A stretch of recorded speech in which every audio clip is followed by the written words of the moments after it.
But today is promising to be a very unpredictable and eclectic day for a lot of reasons. And as happens, I'm sure, in every family, I've got a lot of things to do.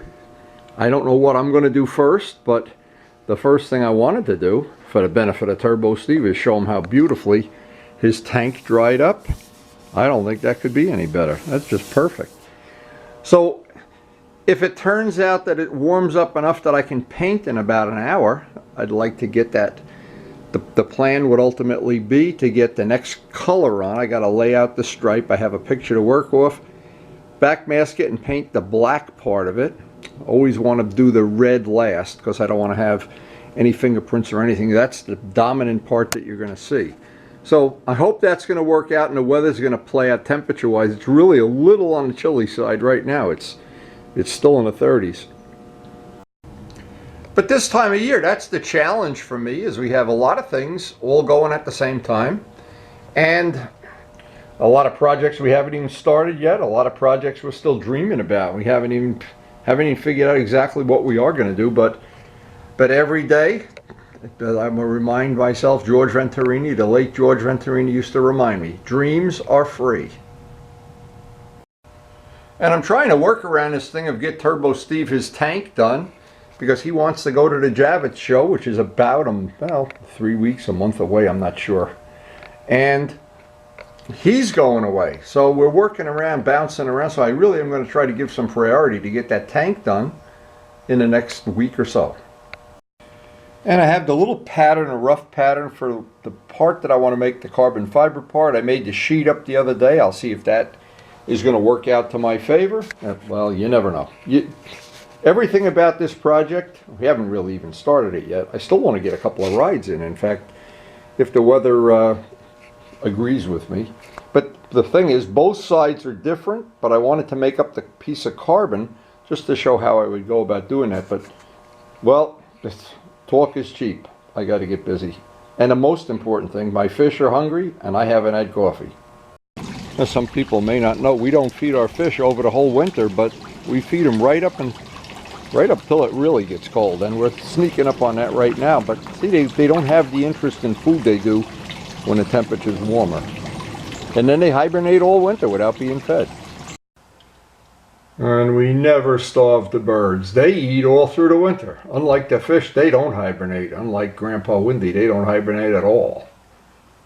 So if you're in some climate where it's really cold, you'll know what this coffee tastes like this morning. It's really starting to get cold out there now. We're hitting the 30s in the morning, and we're lucky if it gets into the 50s in the afternoon. You get that on high coffee. Now when I took this out in the sun, I was just thinking, because we have plenty of time today, we'll have the whole day in fact, one of the things would be nice to do, since this white stripe is so defining on this, and this really only has a light coat of white, I'm going to take and just do where the stripe is and give that an extra coat of white on both sides. And that's the only part that's going to ultimately be white, and that should really make that stripe pop out at very little extra work for us.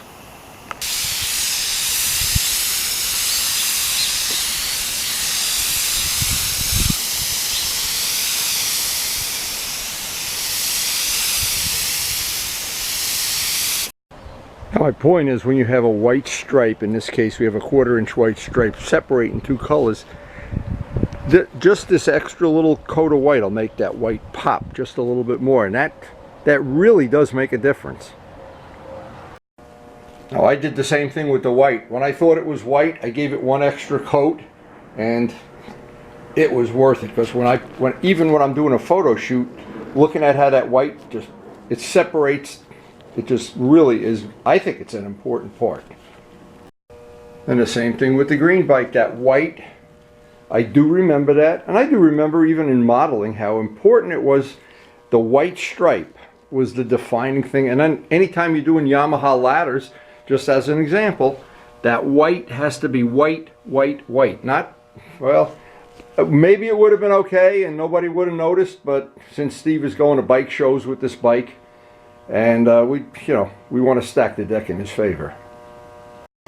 Now it has the look of the nice bright sunny day. If it would warm up, it'd make it a little more pleasant being out here. May even be able to get a ride if it warmed up. And I do think that extra little time, extra little effort, and we had plenty of paint, of course, it's going to make a difference in the final when that's buffed out and sitting over at the Javits show and they're handing Steve the check for $10,000. He's going to be glad I put that extra white on. Of course, is the part that we laid up. We wanted to make a flat piece of carbon fiber to make those side panels. And we're going to just carefully pull this up now. Because we put it on that like saran wrap, whatever you want to call it. Now, a couple of things that are really important to understand. If we were wanting to use this, and boy, that's crystal clear. That is like water. Now, that's really expensive, that hardener, but I think it's going to be worth it. Now, of course, if we wanted to use this surface, we would have taken the glass, waxed it, and put PVA. The only reason we did this because we know we're going to sand this down and we're going to put our own finish on. We may even paint it, I don't know. And we may put more carbon fiber on top of this. So I did not want to be too concerned with that part of it. But you can see that that would have, even just the way it is, that would have a nice, on the spots where there isn't a little wrinkle in this. But for doing this kind of stuff where you're not going to use this surface, it's fine. Now what I'm going to do is just carefully, I don't want to, you got to be real careful to get a splinter where this carbon fiber, the little hairs that are on the edge of it, these are like little razor blades and pins, and that's just about the right thickness too. I didn't want it any thicker than that. But anyway, this shows, and we got to use that material. It dried up overnight. It hardened up overnight. I don't know what the real cure cycle is until I do a couple of these parts, but it's about 65 degrees in the shop. So that's really not too unusual one way or the other. Now, we could use this either side because we're going to sand it. This side, the weave is going to have a little bit of a wave to it because it's not. If we really want to use both sides, I'd put another piece of glass on top of this with the saran wrap and put some weights on it. In this case, we're only going to see one side of this. And I made this plenty oversized, so it'll be very interesting to see when we start to lay this part out, which I have the pattern, and see how this is going to work out. Now, whenever you make this kind of a part, and this is just going to be a little cosmetic part, we're going to have to figure out how to attach it. But a good idea is to always leave it a little bit oversized in every dimension, and then do that final fitting. Now see, I had to make this part while the motorcycle's all in one piece. Before I tear it apart, or I won't know what this is going to look like when I'm all done. So I wanted, the goal is going to be, I'm going to go out to the garage, to take a pen, see where this needs to be a little longer, a little different shape, or whatever. Then when I come in, I'll cut it with the jigsaw, a little bit oversized, and go out there and just with a Dremel tool, just constantly shave it and file it until I get exactly the shape I want. Now I also have to leave a little bit of extra material. I don't know exactly where yet, where this is going to attach, so I can make either a bracket or a joint or something. So I'm going to go out to the garage and try to figure this out right now. And every time I walk past Steve's part, I'm more happy that I got that white on. You don't think it makes a difference, and you always think, oh, it's just adds another day to the project. Worth every penny.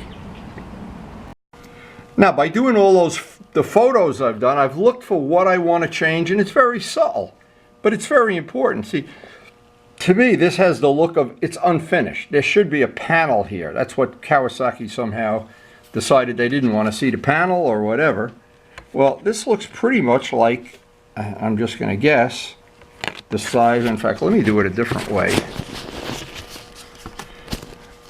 It's a little trickier than you think it is until you go to do it. See, that panel, actually what I can do here, if I do it accurately enough, I can join it right to the bottom of this plastic part.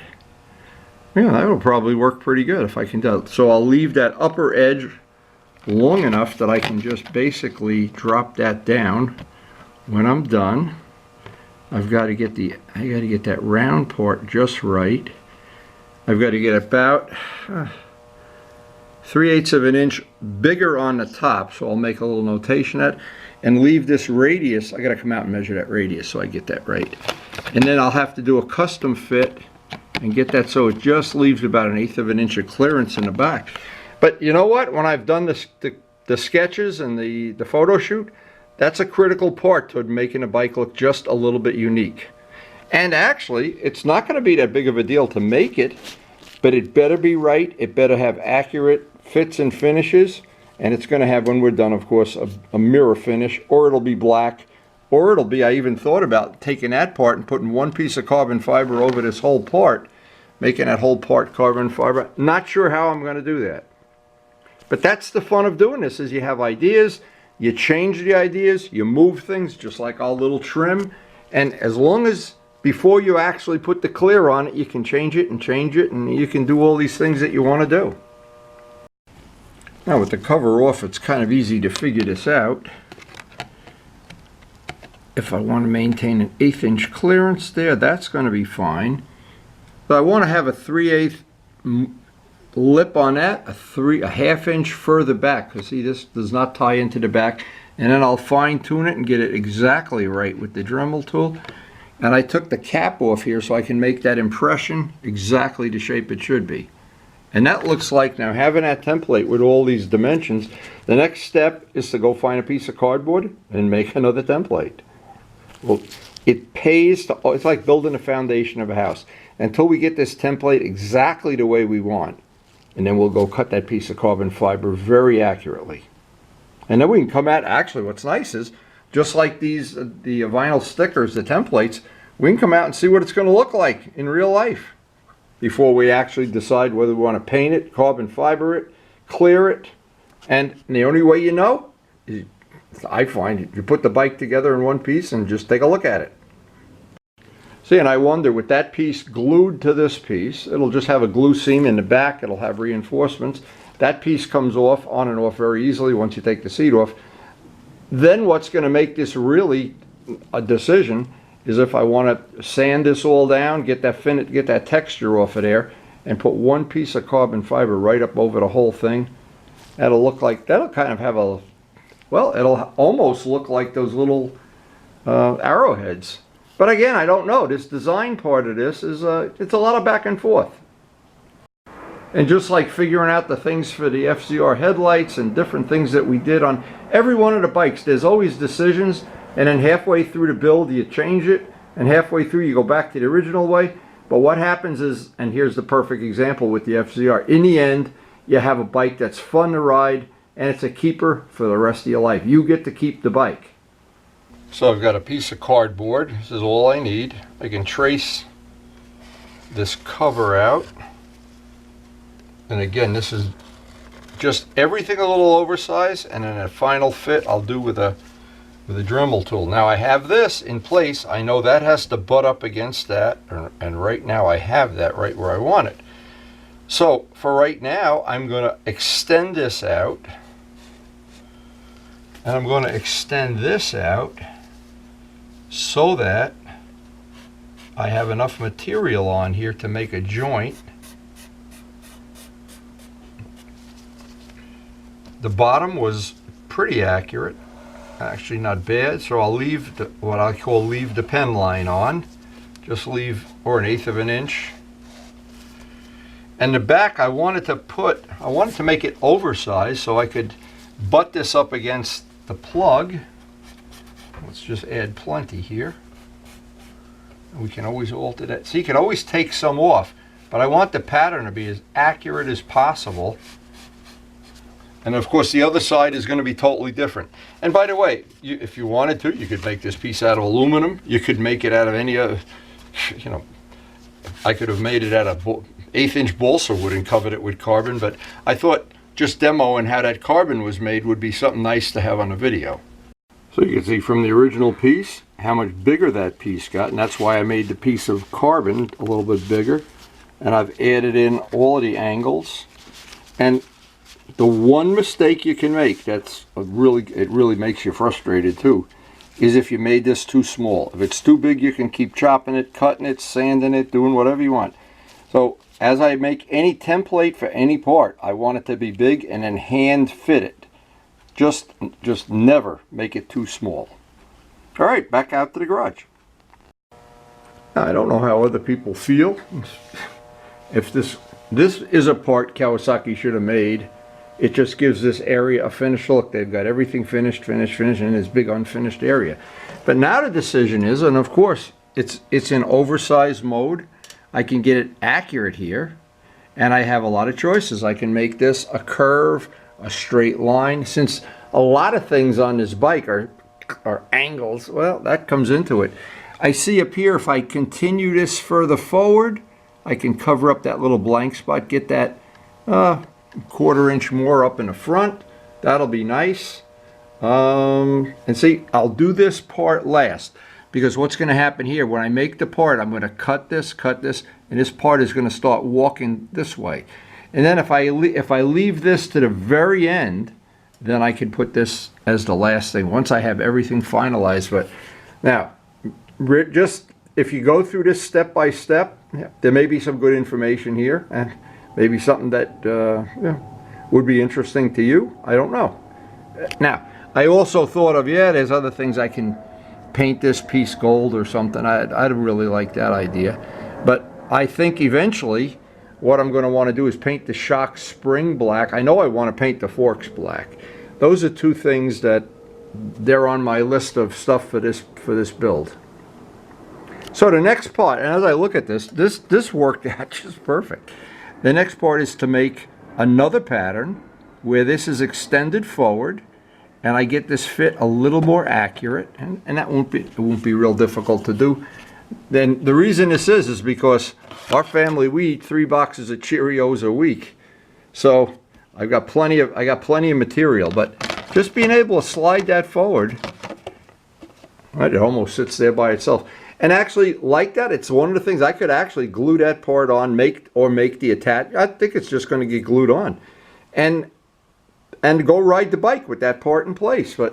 And I just think that's the part Kawasaki forgot to make when they designed the bike. Now the objective is to have about an equal 1/8 of an inch of clearance around here. I don't want to button up on it. But to do that, you would think I could just take this piece and trace it. No, because this is on an angle. This is now an egg-shaped, an oval thing. So I've got to do this and just keep hitting it with the pen and taking off the ink line until I get the fit at a nice even 1/8 inch piece on there.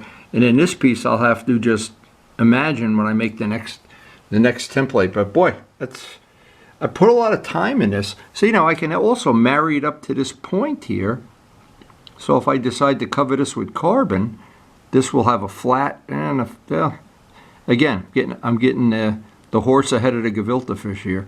So I think I will just go ahead, 3/4 of an inch, make up another pattern, and this piece down here, see, a lot of times you can do this. You just take the pen and slide it along there. Well, I don't really want to do that. I want to leave it oversized for now until I actually get the fit. I don't want to have it a press fit, or what's going to happen, it's just not going to look right. These things have to have like the door jambs, have to have like an 1/8 of an inch of clearance there. Now, in a world of computer generated things, it's always nice to have this old school skill, which this evolved into this, and then we had that one final adjustment. And as I cut that out, let's hope that's really close to what I want. It's oversized in the back. I've got this little piece that should connect cosmetically to the little kink that's going that way. I've got enough of a lip to have a glue joint, and I'm just looking at it and I'm just thinking, wow, I think that's going to work out pretty good. So it was a long time coming to get this pattern exactly the shape I want. It took a lot of Cheerios boxes, but hopefully this is going to serve us well. Now, the thing that I want to do is, at this point, now I know that is pretty accurate. Now I want to use a ballpoint pen. I want to put tape on this, and pretty self-explanatory what I want to do. I want to just get a nice accurate, I'll do this off camera, get this all lined up, and this will be ready to trace out. And that should give us a real accurate, because I can cut this with the saw, with the jigsaw, hopefully not vary too much from this, and then fine tune it in with a Dremel tool. Now, I always think every time I make one of these, it's just like making a part for a model airplane. Of course, very similar technique and everything, but it just pays right at the beginning. You know this is going to take time, and if you try to rush it, you wind up spending more time at the very end. It's a good analogy is to, if you're going to build a house, get the foundation good and straight and solid. The more of this I can do in the pattern phase, it just makes it a lot easier for me when I have to go with the Dremel tool or a sanding block and try to get the final fit on this. But I think this is going to be a good part right off the bat. And you know, if it isn't, we're just going to have to make another one. But so far, it looks like that clear West resin that we used yesterday, and I know a lot of people don't follow this day to day, but I do try to post almost every day. And that was a test. This is the first part I've made from that material, and I think it's going to be fine.